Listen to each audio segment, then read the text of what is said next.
live. Okay, listen. So we all have seen little conspiracy theory things and videos that people post that maybe a lot of people don't believe because we don't know the people.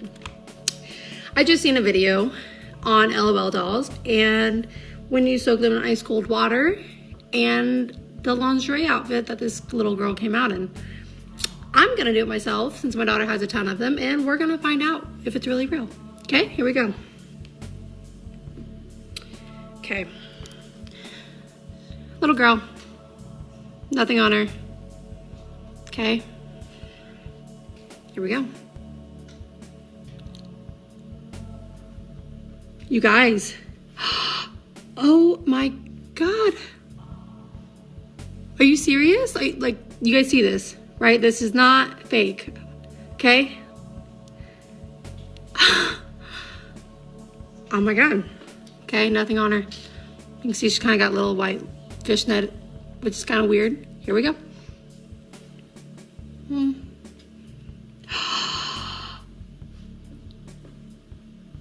Look at this. Can you see that? It's a little devil tail. Hold on, let's see.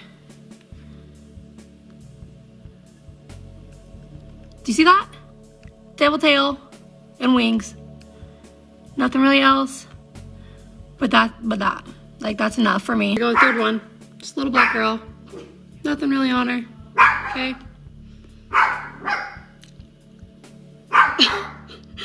This is crazy, you guys. Like, this is not okay. This is not okay. Look at this now. Do you see this? Like, right? Nothing. Like, she had nothing on her before. Like fishnet stockings. Who puts that on little LOL dolls for kids? Who? Here we go. Once again, here we go again. Here we go, guys. Look at that. Like what? Like, okay, so you can tell, look, she's fading now. Dip her back in. You see with your own eyes. Like, that's not okay. It's the little comb. So, I mean, she does all that. You touch her tummy, and she makes little singing sounds, and she's super cute. Well, I was showing her to my husband, and I heard some other sounds that I had never heard before. And if you look down here, I figured a video was the best way. So I just touched her tummy, and she's going to sing for a minute. But down here is a button right here on her privates. And if you push those, she makes these sounds.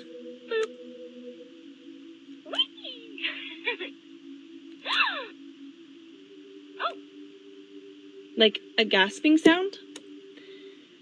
And I know some of you may not think this is a big deal, but especially since I've had kids, this is wrong. For one, this button, it says nothing about this button on the box. Nothing. They're a cute little toy. I'm sure you've maybe seen them in the store, maybe not. But they make slime, super cute. You collect all different ones. And there's one on the market that is really disturbing. And I wanted to show you. So this is a cute little thing that comes with it. This is a milk carton, obviously. And it has, have you seen me? On there with a phone number. Okay, you don't think much of it, but little kids are playing with this toy, opening this toy, and they're going to be curious. And it says, please call. So what do? Your kid picks up the phone, and they dial the number, 1-888-TOO-MUCH. T-O-O, where's M? M-U-C-H. Okay? That's what it says on there. Bam. And this is what happens when you call the number. Oh, we gotta put on the speaker. Yeah. I'm waiting for your call. Want me to send you a sexy pic of me? Press 1 now to receive naughty triple X stuff. Now what?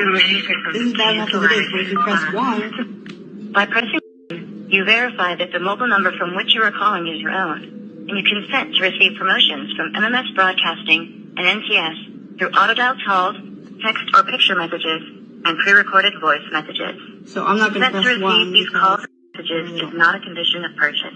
I do not want to get them. But if all you have to do is press 1 and your phone is going to get text pictures that your kids should not be getting.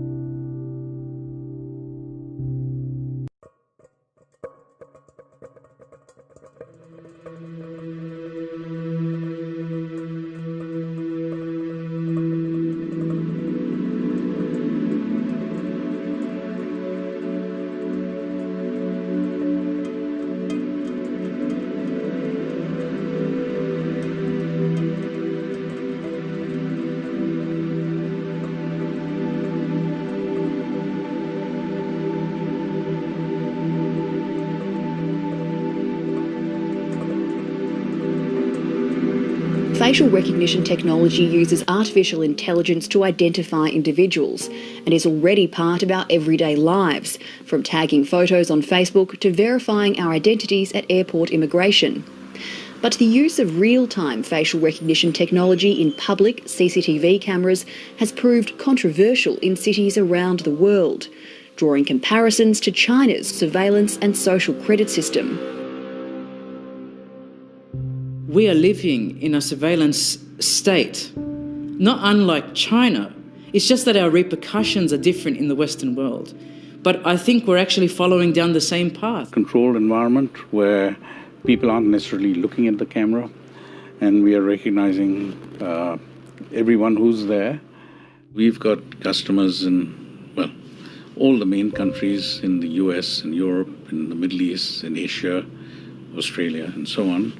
Are you in talks at the moment with the Australian government about using your facial recognition technology here? Yes, we are talking to various groups in Australia for that.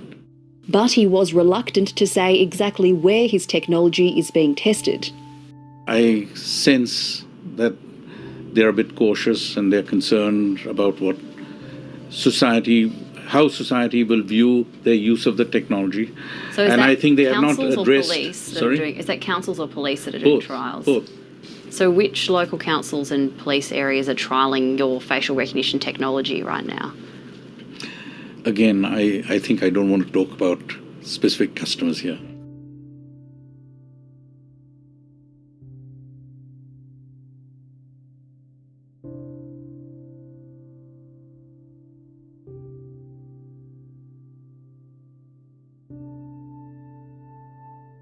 Transit is installing state-of-the-art security cameras at its South Jersey facilities. It's all thanks to a more than $2 million federal security grant. The cameras will be installed along the river line at rail stations and at bus garages.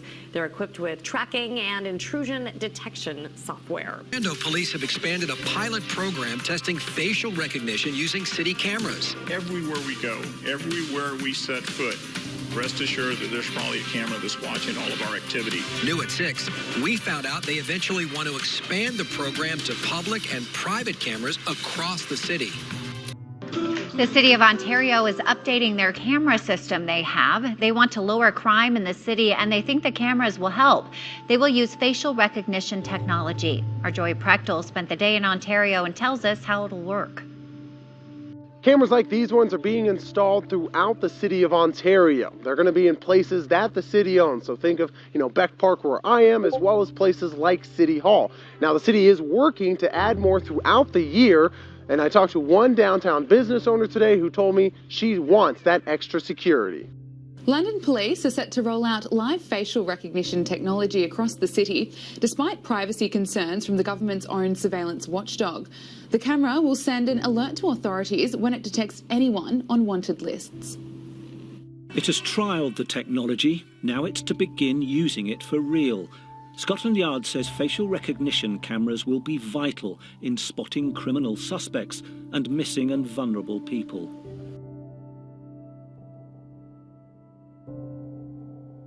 Cameras in and around schools are nothing new. From the gym to the cafeteria, Raytown High has 100 of them. District-wide, there are 1,000. and security staff can only watch so many screens at once. This is just one of those cameras at Raytown High School. With this new system, when you walk past that camera, if you're flagged as a problem, security doesn't have to actually see you. You'll have an alert sent out to security and administrators. So this facial recognition measures 150,000 points on your face. Assistant Superintendent Dr. Travis Huck says the idea came to him when this happened. The accused shooter was a former student with a long list of disciplinary actions against him. He wasn't actually expelled, but the expulsion list that Raytown keeps is an example that jumped out to Dr. Huck's. An expelled student comes to the entry or walks in front of any camera, they're going to be flagged because they're in the system as expelled. An alert's going to be sent out. If we go into a lockdown before he's even in the building, the police are already on the way to help secure the threat. Denver police are still considering using this technology in investigations, and it can be a double-edged sword. On one hand, I like that my phone recognizes my face to easily unlock it, but on the other hand, do we really want some Orwellian dystopia where the government can track our every mood?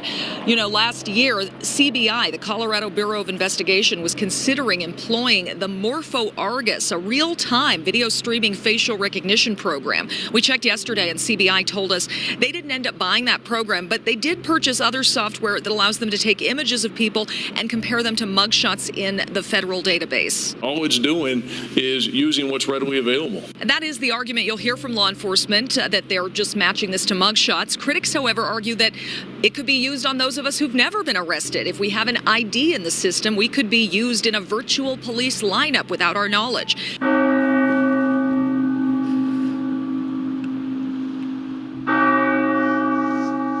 This is my neighbourhood of Moscow, and in all the years I've lived here, I've never seen it this quiet. This is a city that's now in coronavirus lockdown, and although there are some cars here, some people are allowed to go to work. Basically, there's very few people on the streets. And the way that the government here is enforcing this lockdown is to use high-tech surveillance systems. This is my usual walk to work, but I've never noticed before just how many security cameras there are on this way. And in fact, there's one right here next to this poster with details of how to keep yourself safe during this pandemic. There's a camera there up on the top of the bus stop.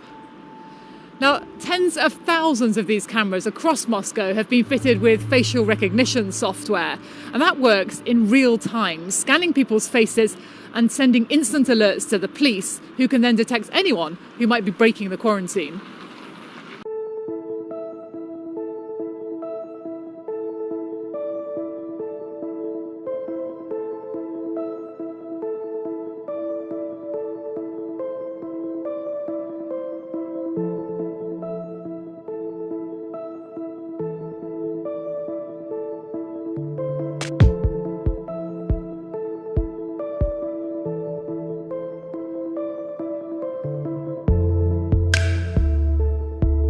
Visitors might just see robots cleaning the floors. There's a look at that robot right there.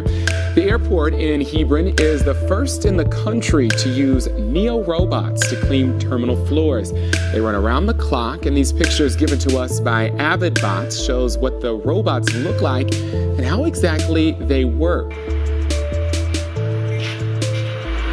Effective immediately. Due to Tarrant County's executive order, all Trinity Metro customers are required to wear face masks through August 3rd.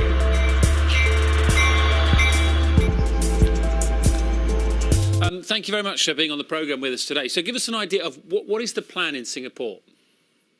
Well, Singapore is slowly beginning to relax some of the restrictions that were put in place on April the 7th. They don't call it a lockdown here. The government calls it a circuit breaker. But, you know, by any other name, it is effectively a partial lockdown. What we're seeing today is a small cluster of businesses being allowed to open. These are things like hairdressers for a simple haircut, no longer than an hour, for instance. You can go to the pet store now and even to the bakery to buy some desserts and cakes. But all of this is being extremely carefully controlled and managed. And the Singapore government has been relying on technology to ensure that the people who do go into these shops, go into the offices, they have to virtually check in and check out using an app called Safe Entry. And that's because the government wants to keep tabs on people in case there's a new cluster of infections. In fact, technology has become so much a part of the response here in Singapore that if you go to one of the parks here, for instance, you might bump into this robot dog. I think you can see pictures of him on your screen right now. He's being trialed in some Singapore parks to encourage people to maintain their social distance from one another. So certainly a vision of the future from Singapore where some people have liked it and others not so much. Digit, the walking delivery bot. With self-driving delivery vehicles gaining more and more traction, Ford decided to take it a step further, teaming up with Agility Robotics to bring your packages right up to your door. The robot is equipped with human-like arms and legs and actually carries your package right up to your front door, walking, using technology to navigate its path, taking stairs, staying balanced on rough terrain, or even avoiding obstacles. 这是咱们村的无人机啊！你不戴口罩就不要出去，不要乱跑，记得赶紧回家，回家洗洗手，对吧？注意一下卫生，对吧？咱们村这么多人都说你都说不住，非得派无人机过来飞你。 大爷，这是非常时期，你不戴口罩又往外跑，对吧？那雪过几个月也能化了，对不对？在家里边待着不舒服吗？对吧？又有吃的又有喝的，刚过了个年，你干嘛老往外跑？对吧？过几年也能收拾。别笑了，赶紧骑你的3轮车回家，对吧？没事别往出跑，你看口罩也不戴，你还看啥？赶紧走，对吧？回家好好待着去。 非常时期啊，赶紧回去。对面那个电动车上装着粉色等分贝的大哥，请你戴上口罩啊，戴上口罩。打电话的帅哥，你口罩呢？反应给啥呀？迎面走过来的美女边上的那位帅哥，看到你戴着口罩了啊，把口罩戴好，戴好。边走边吃的几位美女，抓紧的把口罩戴上。 东西可以回家吃。小朋友，现在是非常时期，别在外面溜达，口罩也没戴，赶快往家走。现在这个冠状病毒多严重啊！快跑，别再出来了啊！在家好好待着，为社会做贡献。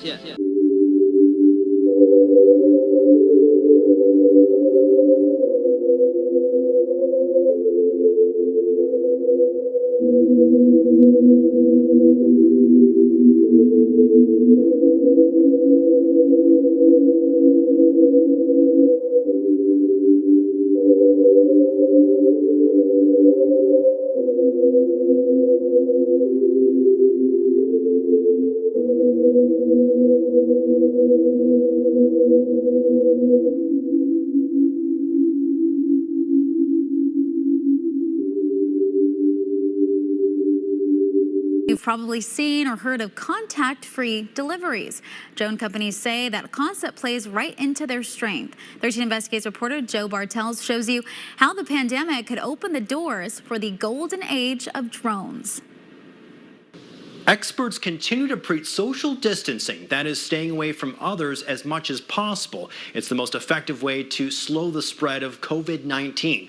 Drones are being used for contactless delivery, everything from medicine to supplies, and Nevada is right at the heart of research and development.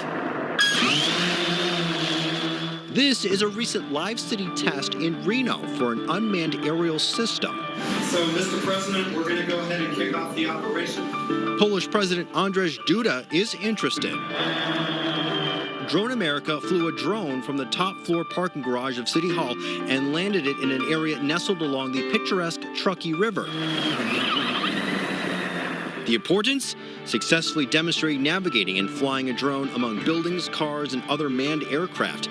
Drone America, based in Nevada, is working with the Federal Aviation Administration to show how drones can safely fly and navigate the skies over our heads and homes. Savannah Police Department.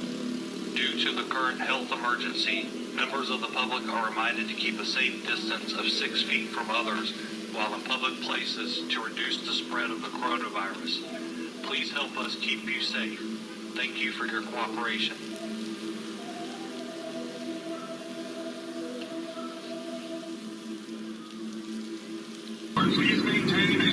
distance of at least 6 feet. Again, please maintain social distancing. Please help stop the spread of this virus, reduce the death toll, and save lives. For your own safety and your family's safety, please maintain social distancing. Thank you for your cooperation. We are all in this together.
City in southeastern China trying to crack down on jaywalkers by publicly shaming them. That's according to local newspapers. The Beijing News. It reports the government installed these poles which spray mist at folks who try to cross when the light is red. The system uses facial recognition technology and takes jaywalkers' pictures. The pictures appear on a huge display screen in the street along with the people's names. There are also plans to link the system to cell phones so that offenders can receive fines via text message.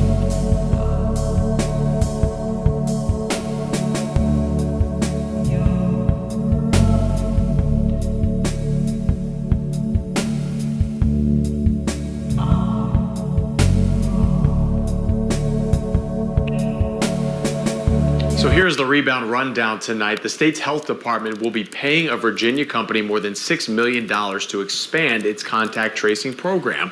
But we've discovered the government contractor, Maximus Inc., has little experience with contact tracing, but a history of complaints. Its own workers have complained about being underpaid. The company has also been accused of underbidding projects, understaffing jobs, and underperforming.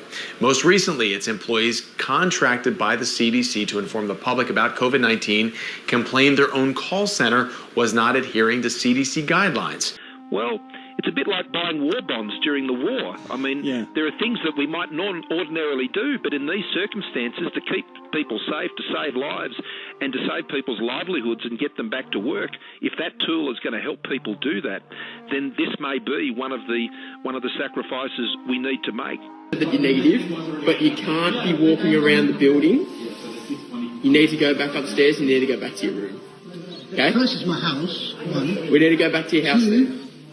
Two, I'm trying to go for fresh air. Literally, I've been stuck in the house for 7 days now. I know, and I'm negative.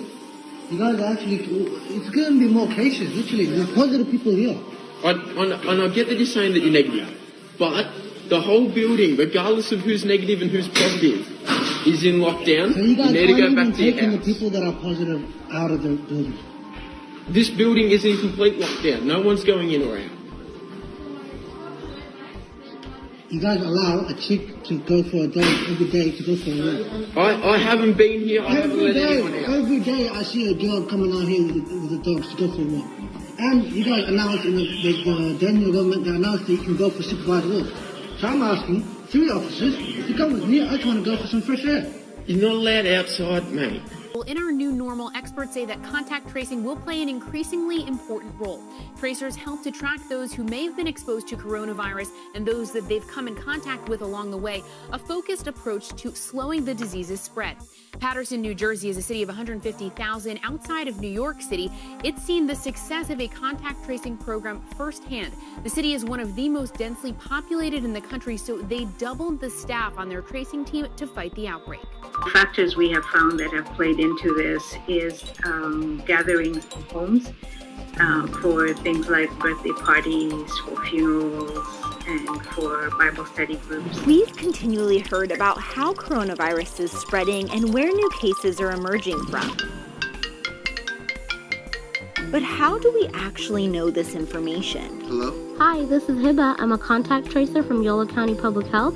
This is the phone call you'll receive if you've been exposed to COVID-19. It comes from a contact tracer. Contact tracing is very important. It's very important because this virus it spreads fast. We need to isolate infected people so they don't spread the disease to others. Contact tracers are the individuals who are actually tracking the spread of coronavirus. It kind of sounds like a little bit of like a disease detective. Yeah. State employee who asked to be kept anonymous said, "We're being told we have no choice in the redirect and may be subject to discipline if we do not comply in performing contact tracing that a lot of us have no interest in doing. A lot of us fear retaliation if we don't comply. I myself never felt owned by my government until now." Labor law experts say it is legal for these employees to be mandated to do a job outside of their own due to two things: their civil service classification, as well as the current state of emergency we're in. This could happen anywhere. This could happen at my school. Districts now train students and staff how to prepare if they face an attack. Most students today have experienced a lockdown of their school because of an emergency on or near campus. We come here to learn and get an education. And if you have to worry about a threat of not making it home that night, then you're not going to be learning that much. At Putnam City Schools, they have spent $10 million in the past 4 years on school security. Things have dramatically turned. Their network of surveillance cameras are monitored 24/7. We have someone in here in the dispatch watching the cameras, monitoring the alarms, making sure our schools are safe and secure even through the night. 900 cameras district-wide. Probably about 2,000 motion detection devices, about 200 sound detection devices. And those cameras are now fully equipped with facial recognition.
beginning a program today which will certainly grow into something larger, and that is a community contact tracing program. We've done contact tracing all along. That a contact is a person who's been exposed to someone that we document to have the COVID infection. When we find someone who has a COVID infection, those people are immediately isolated. But we also work with them to figure out who their contacts were. But the purpose of this program is to bring on people. We may bring on up to 50 or even more as the program grows and as we see the needs for it. As we do more testing, we will find more and more people who have COVID-19. And again, we'll isolate every one of them, and we will find every one of their contacts, and we will make sure that they stay quarantined, and we'll check in with them every day. We're going to do a more complete job, and we're going to do a more meticulous job of making it less and less possible for others in the county to run into someone with COVID-19 infection. It's not just our county.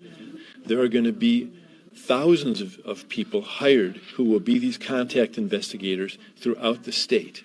And this is occurring in many, many other states as well, perhaps all of the states in our country. We will be giving intensive training to these people, identifying and finding contacts. Some of the people we find are going to have trouble being isolated. For instance, if they live in a home where there's only one bathroom and there are 3 or 4 other people living there and those people don't have COVID infection, we're not going to be able to keep the person in that home.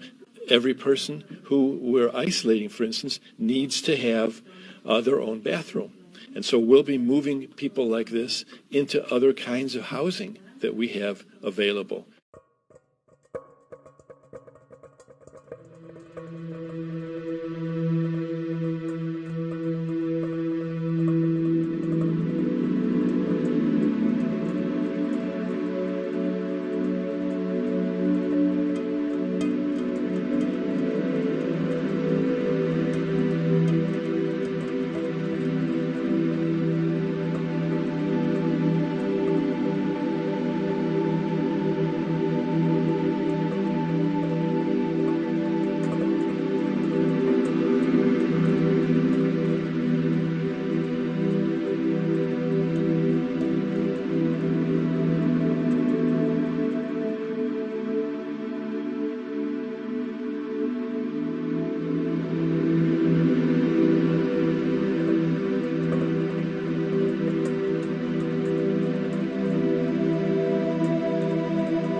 At first glance, you'd think a tornado went through here. Unfortunately, in-person service will stop for now. After a month, Bristow First United Methodist Church is shut down again. This time, it's not because of a virus. This is the room that they came into both times through this window.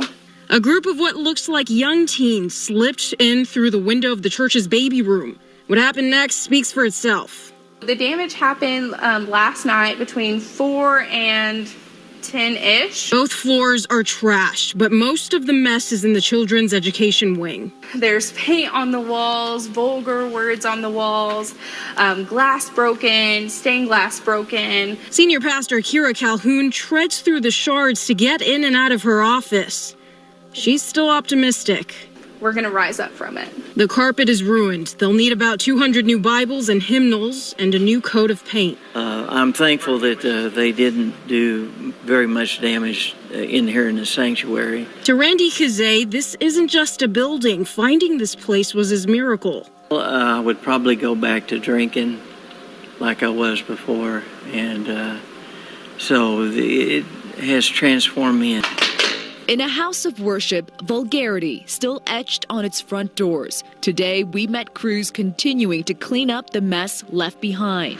Police say on Saturday, February 10th, church leaders who were getting ready for their morning service were alarmed to find their hallway covered in chemicals released by 2 fire extinguishers. When looking around for other damage, they also found a rock likely used to break through this window in one of their rooms. It's been really hard for the church community. Jonathan Russell is with the Oregon Conference of Seventh-day Adventists. This is one of their churches. For them, this worship experience is what holds a church family together. And so when they have that taken from them, it is really sad. It's really hard. He says about 70 people attend the church, and in the last few weeks they've been scattered, unable to worship here. It's devastating, in fact, that somebody would take a place that's supposed to be a safe place where people can gather for hope and for healing. Somebody to deface that, to destroy that, it is devastating. Just a quiet community church. Small and secluded. And I guess maybe it's too quiet. Because whoever came around the Shorewood Hills United Methodist Church in the last 36 hours wasn't seen, but this damage certainly made their presence known. It is just a sickening feeling. Rex Barker has been a member here for 15 years, and while the 70-year-old church has had some problems in the past, nothing compares to this. It's just a little beyond comprehension. These donated 100-year-old pews were set on fire. But the smoke damage is horrible. There's a quarter-inch of soot all over everything. But miraculously, it didn't spread to the all-pine ceiling. It put itself out. From lack of oxygen or greater power. But they can't breathe a sigh of relief yet, because outside these doors, one air conditioning unit is destroyed, the other severely damaged. The copper from inside was cut, but found in the trees next to the church. Basically just destroyed the units and got nothing out of it. Those can be replaced, but this community-built church could not. It's a miracle it didn't burn down. And they pray that beyond these soot-laden cobwebs, investigators can find some answers. A church in the New Haven, Connecticut parish at which the Knights of Columbus was founded has been vandalized. Words of various symbols, including a satanic one, were painted on the outside doors of the church. For the moment, St. Joseph remains closed. The incident is just the latest in a growing trend of vandalism against Catholic churches within the past week. Joining me now on Skype is Father John Paul Walker, pastor of St. Mary Parish, which includes St. Joseph Church. Father John Paul, welcome to the show, and thank you so much for coming on. First off, I want to start off by saying I am so sorry that we are speaking under these circumstances. I am as well, but thank you very much for having me on. Well, we're so happy that you could be on with us. I know that you're still assessing the situation, but if you don't mind, can you tell us what went through your mind when you saw this scene, this kind of attack and vandalism? The first thing that went through my mind is, oh my, now it's come here. You know, I've been, as all of you have, following the stories in Catholic churches all across the country that have been attacked, vandalized, desecrated, but it really hits home when it's your own church. A Lycoming County man has been arrested after police say he broke into a local church and tore it apart.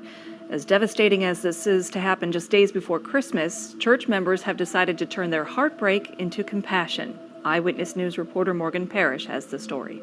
It's really been a miracle of God's people. This is God's church and God's people coming together and to show their love at this Christmas season. It has been the nightmare before Christmas at Emmanuel Baptist Church on 4 Mile Drive. This past Saturday, 32-year-old Steve Williams allegedly broke into the church and trashed the place. Put holes in the wall, wrote some very bad things on the walls, shredded our PA system, turned pews over. As you can see, broken glass remains shattered across the floor, Bibles are thrown on the ground, and Christmas decorations are knocked over. Church members say it was a hate crime that brought out a range of emotions within them. First emotions was just heartbreak, the memories and the hurt of knowing that somebody could do this, a little bit of anger inside, but quickly, we've been able to forgive and say we can love this man. According to police, Smith also got undressed at the church, leaving his clothes in the sanctuary.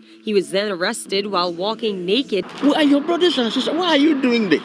Pastor Godwin Kalu is heartbroken and worried. Last night, a car crashed into his church, shattering a huge corner of the building and everything inside.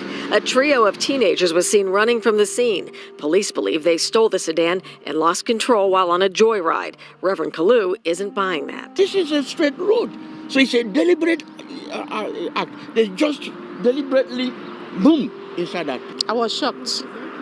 I was speechless. The pastor and many of his parishioners believe they're being targeted, maybe even the victim of hate crimes. This is the 5th or 6th time in the past few months that the International Assembly of God Church has suffered extensive property damage, vandalism, and theft, including tens of thousands of dollars worth of TVs, computers, and audio and music equipment that later turned up for sale online. Kalu says this doesn't feel random. It's like a continuation of what happened before. You know, they broke the door, they broke the window, they smashed a couple of things inside. Police are still investigating the April and May incidents. They've made no arrests. Well, it's First Baptist in Tillman's Corner, and you see these broken out windows there. The pastor says they are acts of vandalism, but surveillance video may hold some clues. In this surveillance video from a nearby business, you can see a person loitering around First Baptist Church in Tillman's Corner, then going to a building with windows, apparently ripping a storm drain down, and then breaking windows. Pastor Derek Allen says no one entered the property or stole anything, but someone broke 8 windows, and most seriously... And then they broke out an entire glass window at our Welcome Center, which is one of the main places that our guests come in. On Sundays. So they just took a baseball bat or some kind of object to it and just broke the windows. Allen says the vandalism occurred between 11 and 11:30 Wednesday night. A report issued by Mobile Police classifies it as first-degree criminal mischief. This is our prayer room, so he came in and took out the prayer room window. Pastor Allen was getting a money figure on the damage today. What does he think about someone who would do this? We forgive them not because they deserve to be forgiven, but because God has forgiven us when we didn't deserve to be forgiven. And so we just extend that forgiveness right to them. Those are our thoughts towards them. Tonight, a church in Piketon is closed, boarded up after vandals broke in, stole and destroyed everything they could get their hands on. Souls Harbor Ministries church owners say everything they worked so hard for is gone. Good evening, and we thank you for joining us at 6. I'm Colleen Marshall. I'm Mark Taylor. It's a story you'll see only here on NBC4. Our Rob Sneed reports from Pike County with a look at how this community is handling the situation. Seeing the church in this condition is devastating for the family who owns this church that's over 100 years old. They said that vandals came in and kicked through the front door. That's where this plywood is. They even broke through the window here. They went to the back of the church and smashed the window back there. Right now, church is closed, and they're just trying to figure out how they're going to rebuild.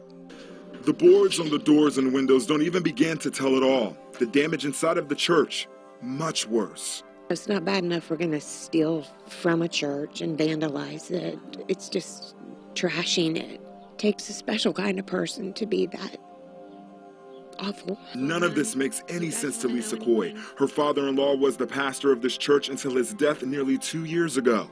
She wanted to show us the inside of this church, but couldn't because the damage is so bad, you can't go in. Instead, she gave us these. Pictures of the now broken organ, the pulpit vandalized, the heat and air system, the audio system, all gone. It's so disturbing that we come by to get, like, my father-in-law's Bible, and it seems to be one of the ones that pages were ripped out of. Vandals threw buckets of paint everywhere and stole one of the church's bells from the roof. It was more than 100 years old. The door may be closed for now, but that's not stopping its members from having church. Christmas Eve began with another church vandalized in Crawley. It's the 8th case of church vandalism in the area since July. Jamie Angel spoke with the pastor this morning and has the latest. Jamie. Well, this morning, got a call from my deacon saying that our church got victim of vandalism again. And as you can see, Hope Open arrived, and this is what we found. For the 8th time in less than 6 months, a predominantly black church in the city of Crowley is targeted by vandals. Early this morning, just one day before Christmas, 2 bricks were thrown at the front door of Jerusalem Baptist Church. It's the 2nd time the small church was targeted. We're just working with the local authorities to see if we can put a stop to this. Crowley police are leading the investigation into those attacks, along with assistance from state police and the FBI. Church vandals strike again. More windows at a Cranston church broken after somebody threw rocks through them for the second time this month. The pastor there, Father Adam Young, tweeted these photos today showing the damage to 3 stained glass windows at the St. Paul's Church. This comes just 2 weeks after Father Young found holes in 2 windows there and rocks and glass on the ground. Cranston police are investigating that incident. Authorities are looking into vandalism at a church and cemetery in Spartanburg County. Impact Community Church had a sign and crosses defaced. A nearby cemetery was also the target of the vandalism. Fox Carolina Jarvis Robertson spoke with church members tonight. He joins us live now with what they had to say. Jarvis. Well, guys, I'm right here at the intersection of Reedville Road and Nazareth Church Road. Now, just behind me, you can see the sign for Impact Community Church. As of right now, it is clean. Also, I'm standing here in front of the 3 crosses that were vandalized as well. Now, things have been cleaned up. However, it definitely left those church members in shock. I love my church. So I was like, I cannot believe this has happened. Tony Quillen is an elder at Impact Community Church in Spartanburg County. To his surprise, Tuesday morning, he received a call letting him know that someone vandalized the church's property. On the property and the crosses we have were vandalized and spray painted with obscene messages. He says authorities told him the vandalism happened Monday night. Now, if you were to pass by the sign and crosses today on Reedville Road, you wouldn't notice anything was wrong. That's because the community stepped up to help clean up that mess. Signorama on Reedville Road came out, great people. They removed the sign, they took it to their shop, they cleaned the sign, they made it new. And the 3 crosses were refurbished by the original maker. He came out today and he sanded the obscene messages off and he restained them and he made the crosses new again. Tony told me their church isn't the only one in the area dealing with vandalism. Nazareth Presbyterian Church Cemetery was hit also. You can see here where someone spray painted on this tombstone a message talking about a red beast. Also the words "Satan reigns" painted on this bench. Well, of course, it breaks your heart to begin with because you know that someone is in pain and they are hurting, and that's a way to act out. Through everything Impact Community Church is dealing with, they continue to share the message of forgiveness and feels this incident will push them to do even more for the community. I think it reminds us of why we're here. It's this graffiti that's upsetting some pastors and church members across Oak Cliff right now. When I saw it, it bothered me. It really troubled me that someone would come to this level and stoop to this level. Offensive messages, faith leaders say, found spray painted in bright red across the walls of at least 6 churches in the Singing Hills community on Sunday. And a lot of the churches have the same message. They go up on the steeple and write it. At Beth Eden Baptist Church, some unknown vandals climbed the roof, painting the words "lie" along 3 sides of the church's steeple. Pastor Clarence Preston had to address the crime with the congregation. It was very intentional, purposeful and intentional to do such things.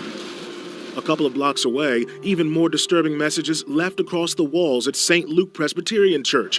Across the street, you can see folks at St. Philip's tried scrubbing the graffiti off. Something got to be done on this year. We got to check something out here. Bishop Ray Campbell pastors the Ideal Family Church nearby. He says faith leaders are galvanizing and working with police to address the vandalism.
This is at King James Bible Baptist Church.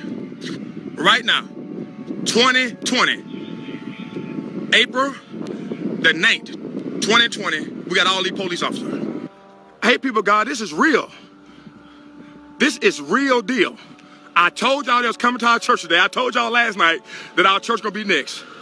And here we go. We next. They here right now on the church property before we even have service. We about to get ready to have service, about to preach. Thank the Lord, we're gonna have some officers here, and I'm about to preach the word of God. I'm about to preach the word of God to these officers, and they about to give us salutation, but it's all good. God is in control. God gonna get glorified in this. The Lord Jesus Christ gonna be magnified in this. The Lord Jesus Christ gonna be uplifted in this. And so, hey, we ain't gonna fault the mayor. We ain't mad at the mayor. We're gonna pray for the mayor. We're gonna pray for those in authority. Yeah, you doing, sir? If I can see your license, I'm giving you an opportunity to move. You can't be a good Christian and not go to church unless you're sick or something like that. The Bible says Jesus loved the church. Jesus. So even though the governor said twice today that you can't stop in parking lot church services, y'all still going to try to stop it? I'm not aware of this.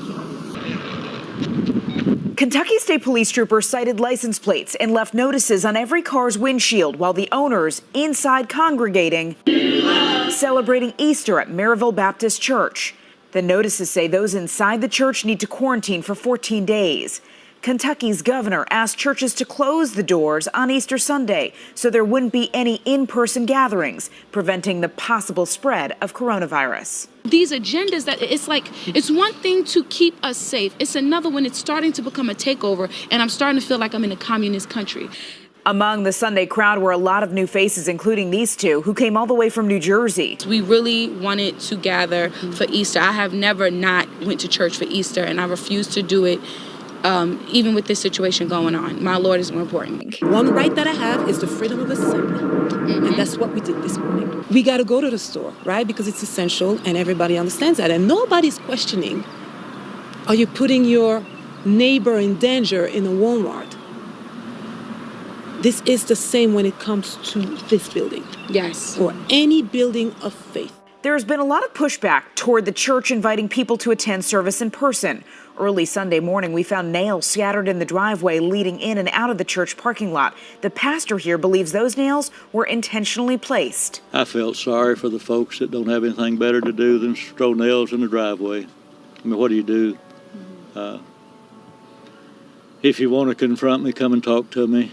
This Easter Sunday, people also had the option to watch from their cars or listen through a speaker. Frank Harris says he doesn't usually attend church, but he and his wife showed up to stand up against the strict rules the governor put in place. We just believe that this is a giant overreaction by the state. They don't have the authority to tell businesses or other people what they can do and what they can't do in this situation. The most they should be doing is giving advice and allowing people to make up their own minds. We're just here to have church. That's all we're doing. And the government now, what does opening up look like? You know, which activities have, like schools, have such benefit and be done in a way that the risk of transmission is very low? Yeah. And which activities, like mass gatherings, may be, in a certain sense, more optional. And so until you're widely vaccinated, those may not come back at all. And so until you're widely vaccinated, those may not come back at all.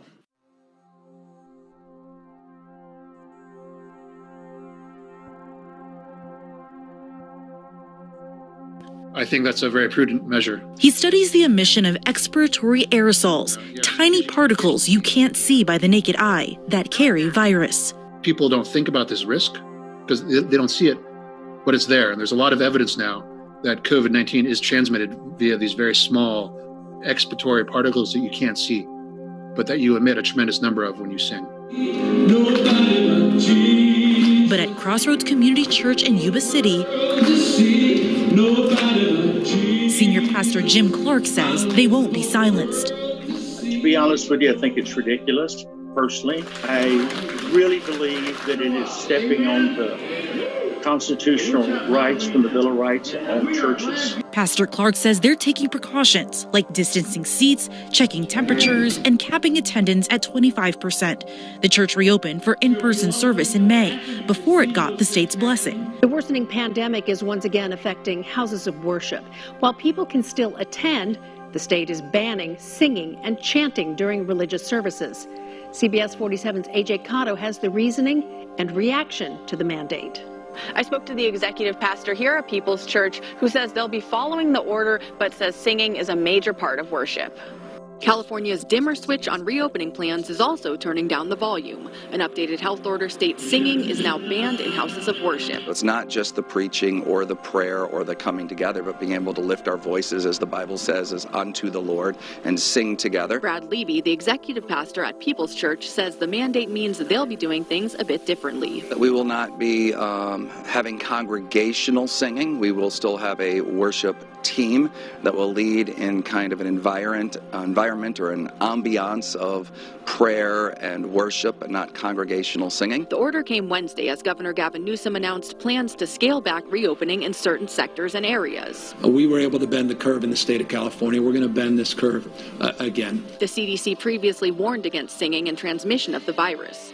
The new health order reads, convening in a congregational setting of multiple different households to practice a personal faith carries a relatively higher risk for widespread transmission of the COVID-19 virus. Activities such as singing and chanting negate the risk reduction achieved through 6 feet of physical distancing.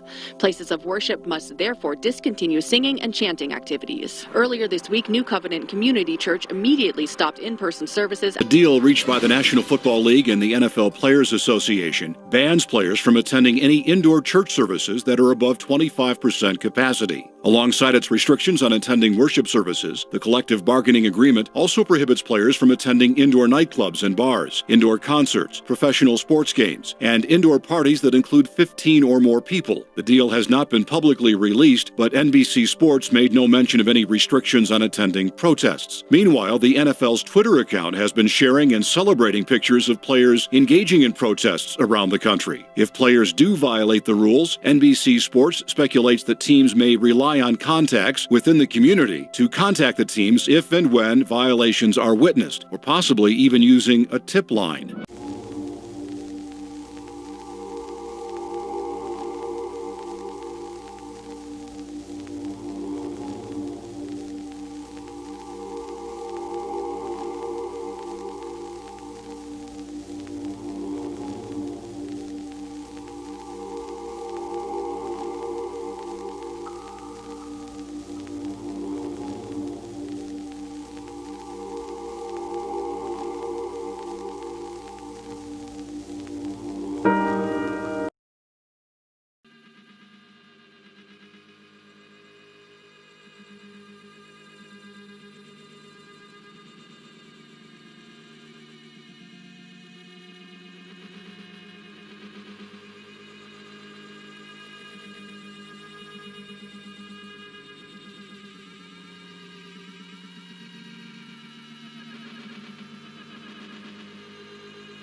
The University of North Texas College Democrats are allying with Satanists and witches to try and shut down the school's Young Conservatives of Texas chapter.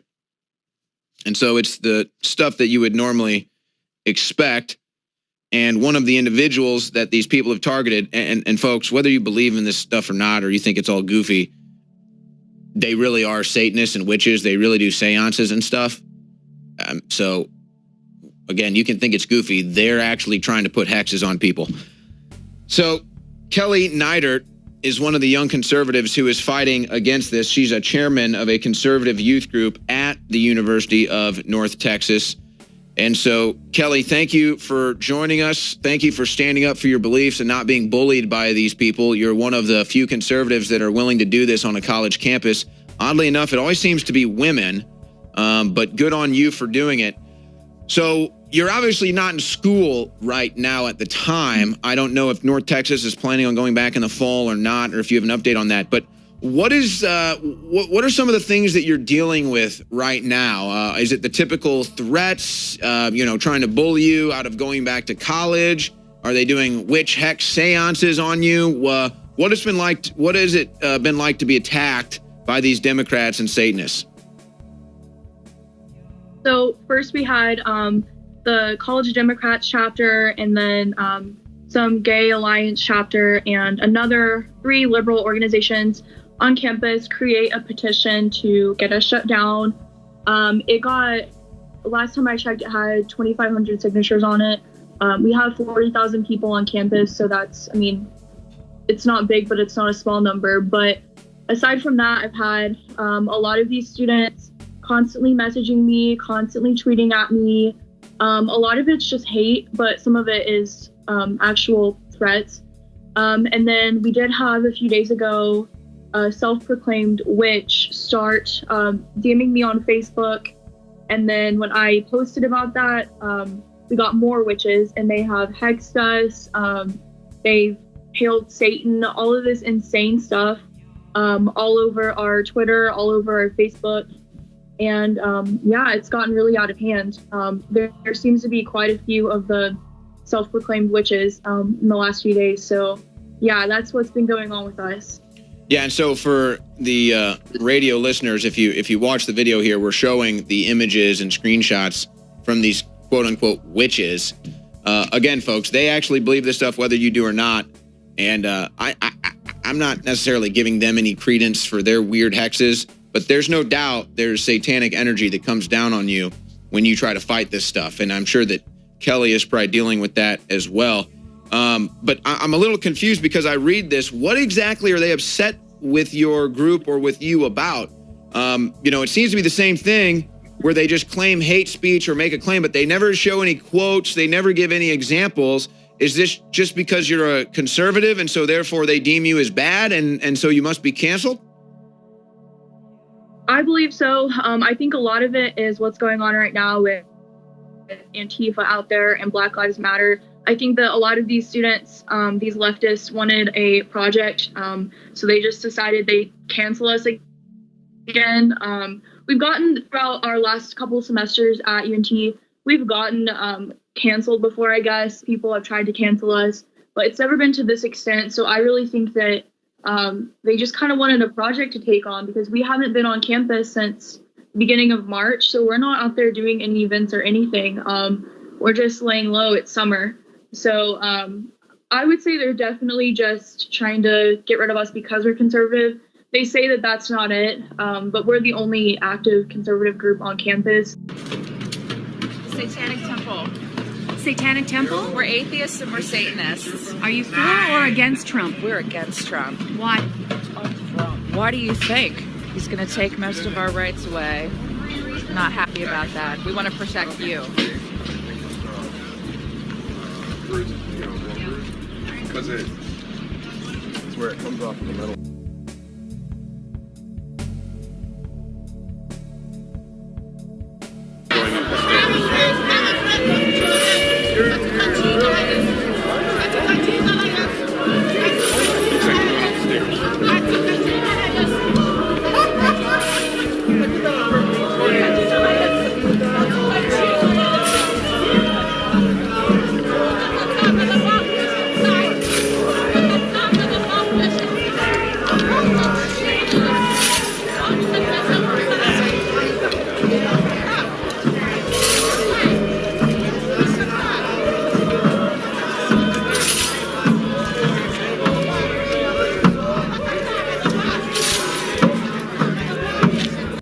To those who aspire for a wild love of liberty, Lucifer prefers friendship. To satisfy the mind, which holds an insatiable thirst for knowledge and understanding, we aim to learn of the world around us, you